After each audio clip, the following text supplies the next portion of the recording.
बिस्मिल्लाहिर्रहमानिर्रहीम। अस्सलाम वालेकुम स्टूडेंट्स। उम्मीद है आप खैरियत से होंगे। In this video we will discuss statistics chapter number 15 chi square exam important questions. Chi square के क्वेश्चन सॉल्व करने से पहले स्टूडेंट्स हम सबसे पहले काई स्क्वायर का एक छोटा सा बेसिक सा कॉन्सेप्ट समझ लेंगे। वो कॉन्सेप्ट समझने के बाद काई स्क्वायर को समझना हमारे लिए बहुत आसान हो जाएगा। ठीक है, तो काई स्क्वायर को समझते हैं काई स्क्वायर के डायग्राम से। ठीक है, हमें पता है जो हमारे पास जो काई स्क्वायर होता है ये पॉजिटिवली स्क्यू डाटा होता है। पॉजिटिवली स्क्यू डाटा का मतलब है कि ये पॉजिटिविटी की तरफ मूव करता है। ठीक है, और यहाँ से ये पॉजिटिव इन्फिनिट की तरफ चलता जा रहा होता है। ठीक है, इसका मतलब जो काई स्क्वायर है ये पॉजिटिव स्क्यू डाटा है और जो इसकी रेंज होगी वो ज़ीरो से लेके पॉजिटिव इन्फिनिट तक है। पॉजिटिव इन्फिनिट तक है। ठीक है, तो इस केस में हमें ये ध्यान रखना है, अगर ये एक पॉजिटिव स्क्यू डाटा है और अगर मतलब पॉजिटिव स्क्यू डाटा यहाँ से मूव करता रहेगा। ठीक है जी।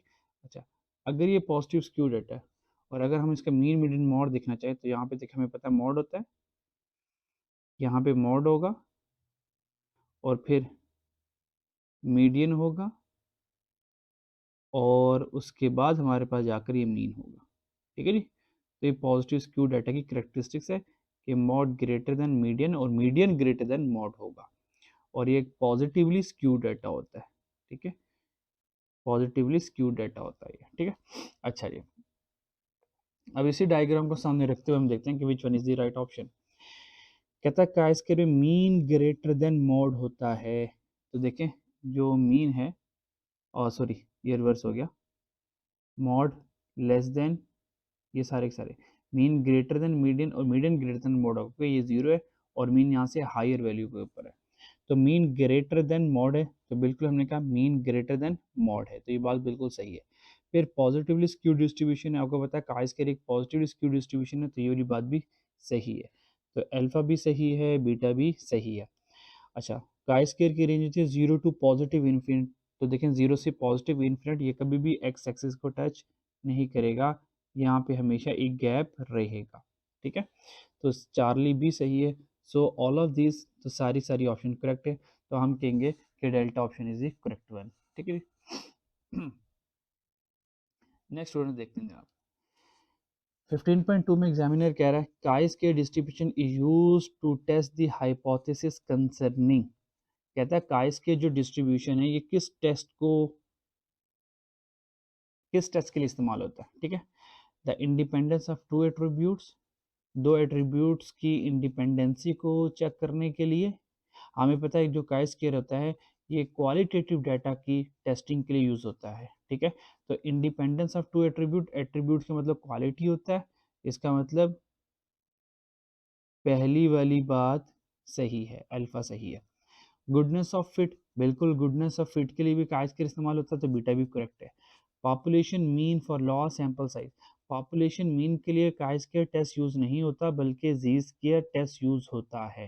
ठीक है, और जी स्क्वायर और T square test, T test और जी टेस्ट नॉर्मली क्वांटिटेटिव डाटा के लिए इस्तेमाल होता है, जबकि काई स्क्वायर एक क्वालिटेटिव डाटा को टेस्ट करने के लिए इस्तेमाल नॉर्मली होता है। ठीक है नी, अच्छा, तो अल्फा भी सही, बीटा भी सही, चार्ली सही नहीं है। ठीक है, तो देखते हैं A and B but not C, A and B correct है लेकिन सी करेक्ट नहीं है, so option D is the correct option. ठीक है, तो इस तरह के स्टूडेंट्स आपने ऑप्शन को ध्यान में रखना है कि ए भी सही है, अगर बी भी सही है तो हमें बोथ ए एंड बी का ऑप्शन चाहिए, तो इस तरह के डेल्टा वाली ऑप्शन को केयरफुली रीड करना है आपने। ठीक है, थ्री वाला देखते हैं जनाब।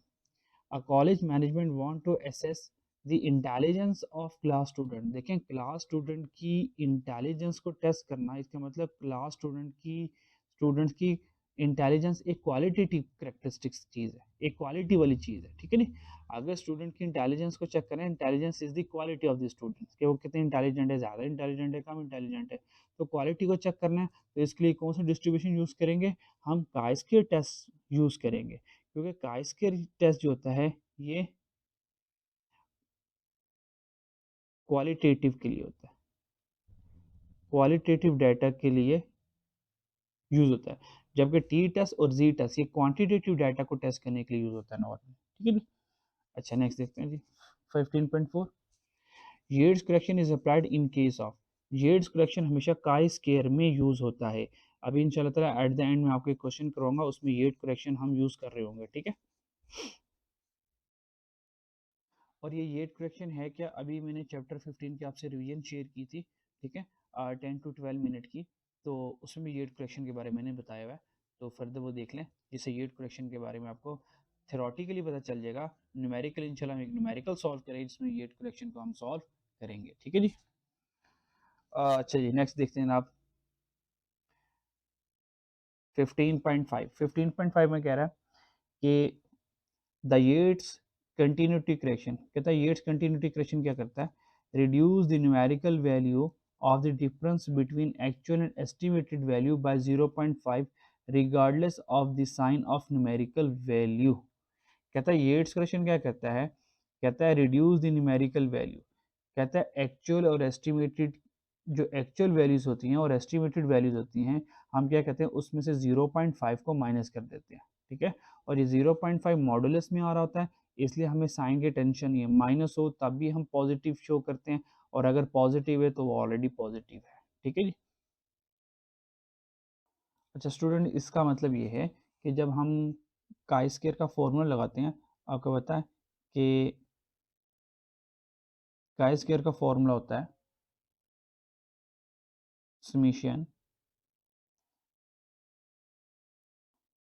Theta minus E whole square over E, ठीक है।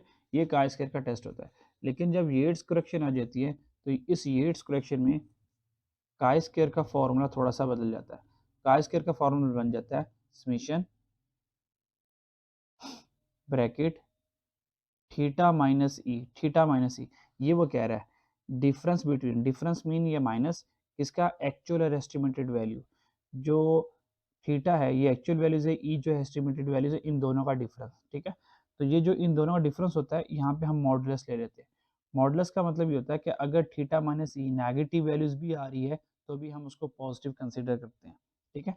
वो ये कह रहा है difference between actual and estimated value by 0.5, इसका मतलब ये जो एस्टिमेटेड और एक्चुअल का डिफरेंस होता है, इसमें से माइनस करते हैं इस 0.5 को, ठीक है।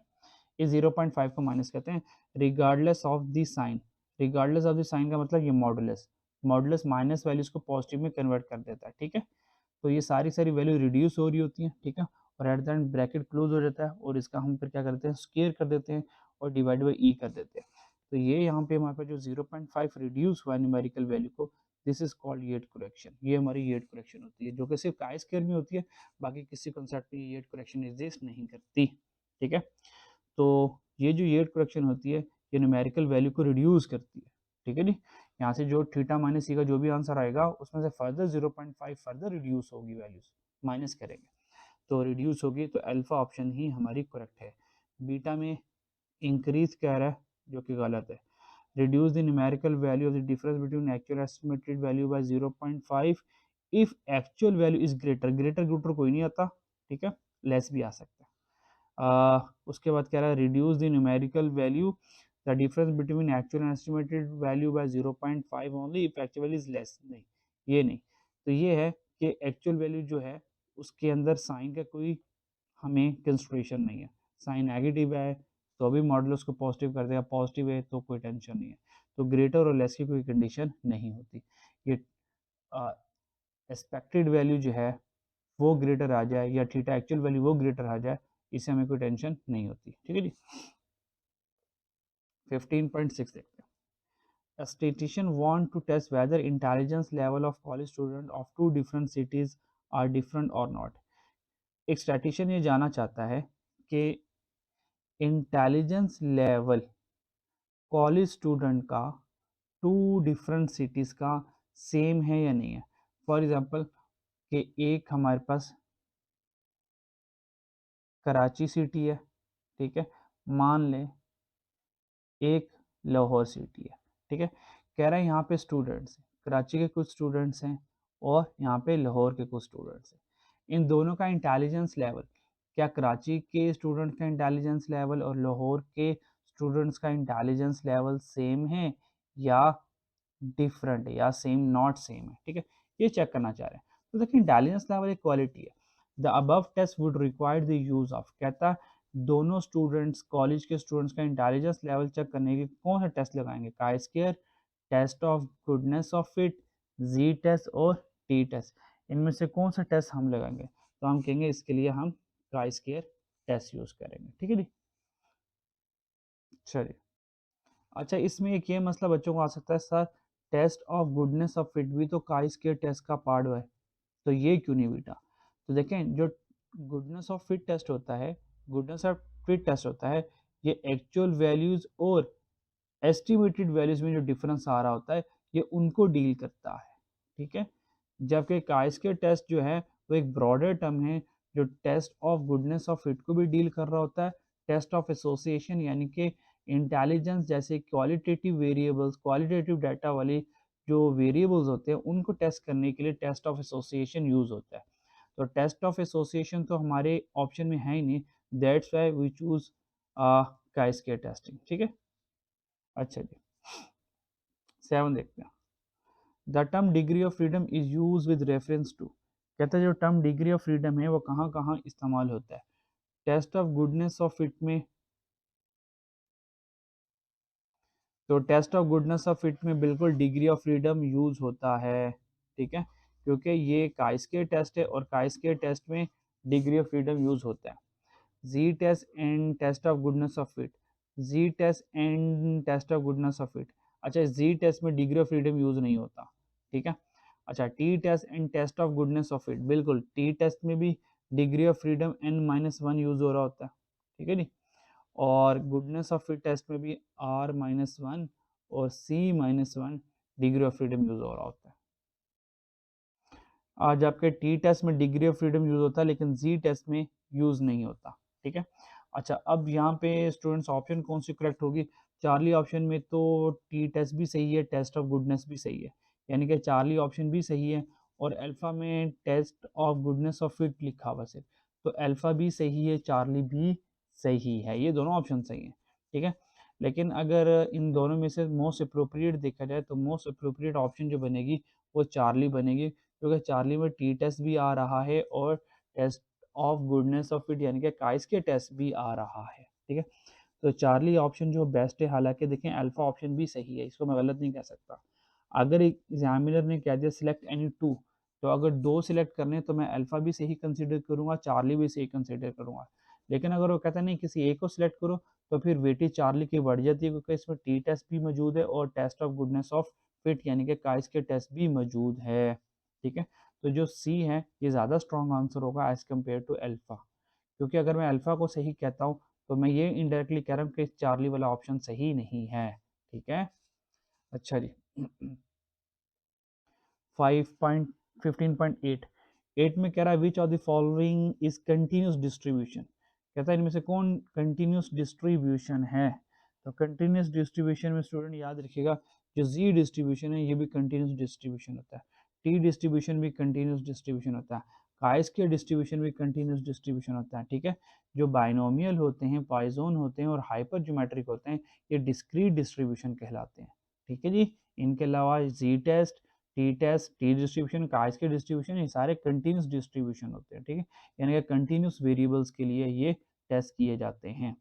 तो हाइपर पॉइजन और बाइनोमियल डिस्क्रीट डिस्ट्रीब्यूशन और जी test normal distribution test, T distribution, chi के डिस्ट्रीब्यूशन, ये सारे कंटिन्यूस डिस्ट्रीब्यूशन कहलाते हैं। 9 वाला देखते हैं, to test similar between two same or different variable, which of the following test is used to test similarity between two same or different variable, कहता है दो सेम वेरिएबल्स हैं और दो डिफरेंट वेरिएबल्स हैं, ठीक है, उनके अंदर सिमिलैरिटी टेस्ट हमने क्या करना, वो चेक करना है कि उनके अंदर सिमिलैरिटी है या नहीं है, यानी कि ये इंडिपेंडेंसी और डिपेंडेंसी की तरह ही है कि हम सिमिलैरिटी को चेक करना चाहते हैं वो है या नहीं है, ये इंडिपेंडेंट और डिपेंडेंट सिनेरियो की तरह ही है।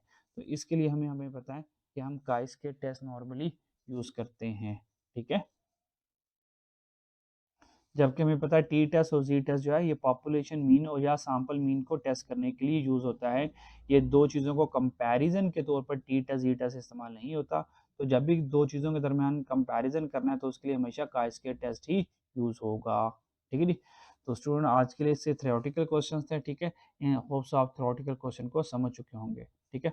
नेक्स्ट वीडियो में इंशाल्लाह ताला ये न्यूमेरिकल क्वेश्चन 15.10 डिस्कस करेंगे, 11 12 बड़ा important exam point of view से 13 एंड 14 एंड द लास्ट 15 16, ठीक है। ये सारे एग्जाम पॉइंट ऑफ व्यू बहुत ही इंपॉर्टेंट है। तो नेक्स्ट इंशाल्लाह ताला आ वीडियो में न्यूमेरिकल क्वेश्चन आपसे डिस्कस करूंगा ताकि एग्जाम में आपकी बहुत हेल्प हो जाए, ठीक है। मुझे ढेर सारी दुआ में याद रखिएगा, ठीक है। और ये वीडियो अपने स्टूडेंट्स तक, अपने दोस्तों तक शेयर कर दीजिएगा ताकि उनको भी फ़ायदा हो जाए, ठीक है जी। अपना ख्याल रखिएगा। अल्लाह हाफिज़।